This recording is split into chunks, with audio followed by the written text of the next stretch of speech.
एकनाथ शिंदे ने महाराष्ट्र के deputy CM पद की शपथ तो ले ली है, लेकिन जानकारों का मानना है कि सीएम पद और गृह मंत्रालय नहीं मिलने का खटास शिंदे के मन में हमेशा रहेगा। तो सबसे बड़ा सवाल ये कि अब महायुति सरकार कैसे चलेगी? क्या तीनों दलों के नेता एक साथ समन्वय बिठाकर काम कर पाएंगे? हालांकि ये तो बाद की बात है, लेकिन कहा जा रहा है कि अगले कुछ घंटों में जब मंत्रालयों को लेकर फैसला होगा तो जो बची खुची बातें होंगी, जो बची खुची नाराजगी होगी, वो भी बाहर निकलकर सामने आ ही जाएंगी। मतलब अगर किसी के मन में किसी प्रकार की नाराजगी होगी तो वो भी अगले कुछ घंटे या आने वाले कुछ दिनों में सबके सामने आ जाएगी। फिलहाल मिल रही जानकारी के मुताबिक शपथ ग्रहण समारोह के बाद शिंदे ने गृह मंत्री अमित शाह से मुलाकात कर एक नई डिमांड बीजेपी के आगे रख दी है, जिससे अजित पवार की टेंशन बढ़ सकती है। असल में शिंदे अभी भी गृह मंत्रालय की मांग को लेकर अड़े हुए हैं। कहा जा रहा है कि अजित पवार को उनका पसंदीदा यानी फाइनेंस विभाग मिलने के बाद शिंदे बीजेपी के सामने ये तर्क रख सकते हैं कि जब एनसीपी को वित्त मंत्रालय मिल सकता है तो शिवसेना को भी गृह विभाग मिलना ही चाहिए।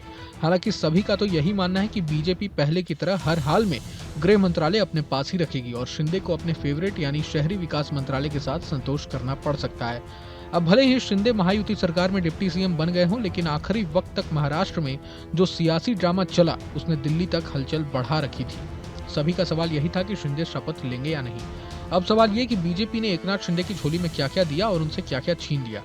कोई ये पूछ रहा है कि अजित पवार और शिंदे में से ज्यादा पावर किसके पास होगी, तो कोई ये जानना चाहता है कि शिंदे महायुति में कितने वक्त तक टिकेंगे। महाराष्ट्र सरकार के मंत्रिमंडल का फॉर्मूला 5 विधायक पर 1 मंत्री पद का बन रहा है। महायुति में मंत्रिमंडल का जो फॉर्मूला बना है उसमें जाहिर तौर पर बीजेपी बड़े भाई की भूमिका में रहने वाली है, लेकिन शिवसेना और अजित पवार की एनसीपी में से ज्यादा मंत्रालय किसे मिलेंगे ये हर कोई जानना चाहता है।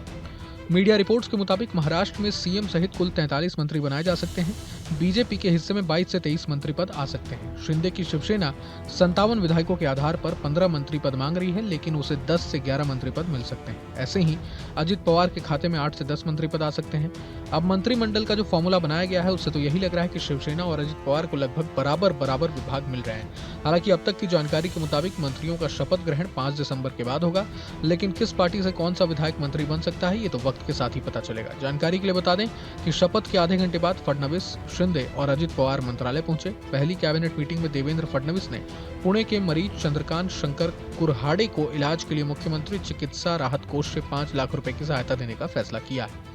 सीएम का चार्ज लेने के बाद देवेंद्र फडणवीस ने प्रेस कॉन्फ्रेंस में कहा कि हमारे रोल बदले हैं, हमारी दिशा नहीं बदली।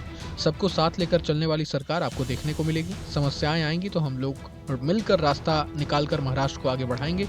लाडली बहन योजना में अभी 1500 रुपए दे रहे हैं, इसे बढ़ाकर 2100 करेंगे। पहले हम आर्थिक सोर्स मजबूत करेंगे, फिर इसे बढ़ाएंगे। बहरहाल पूरे मसले को लेकर आप क्या सोचते हैं हमें कमेंट बॉक्स में जरूर बताएं। अगर आपको ये वीडियो पसंद आया तो लाइक करें और चैनल को सब्सक्राइब करें। वही तमाम बड़ी खबरों के लिए देखते रहें न्यूज नेशन। न्यूज नेशन अब व्हाट्सएप पर खबरों की ताजा अपडेट के लिए न्यूज नेशन के इस क्यूआर कोड को स्कैन करें।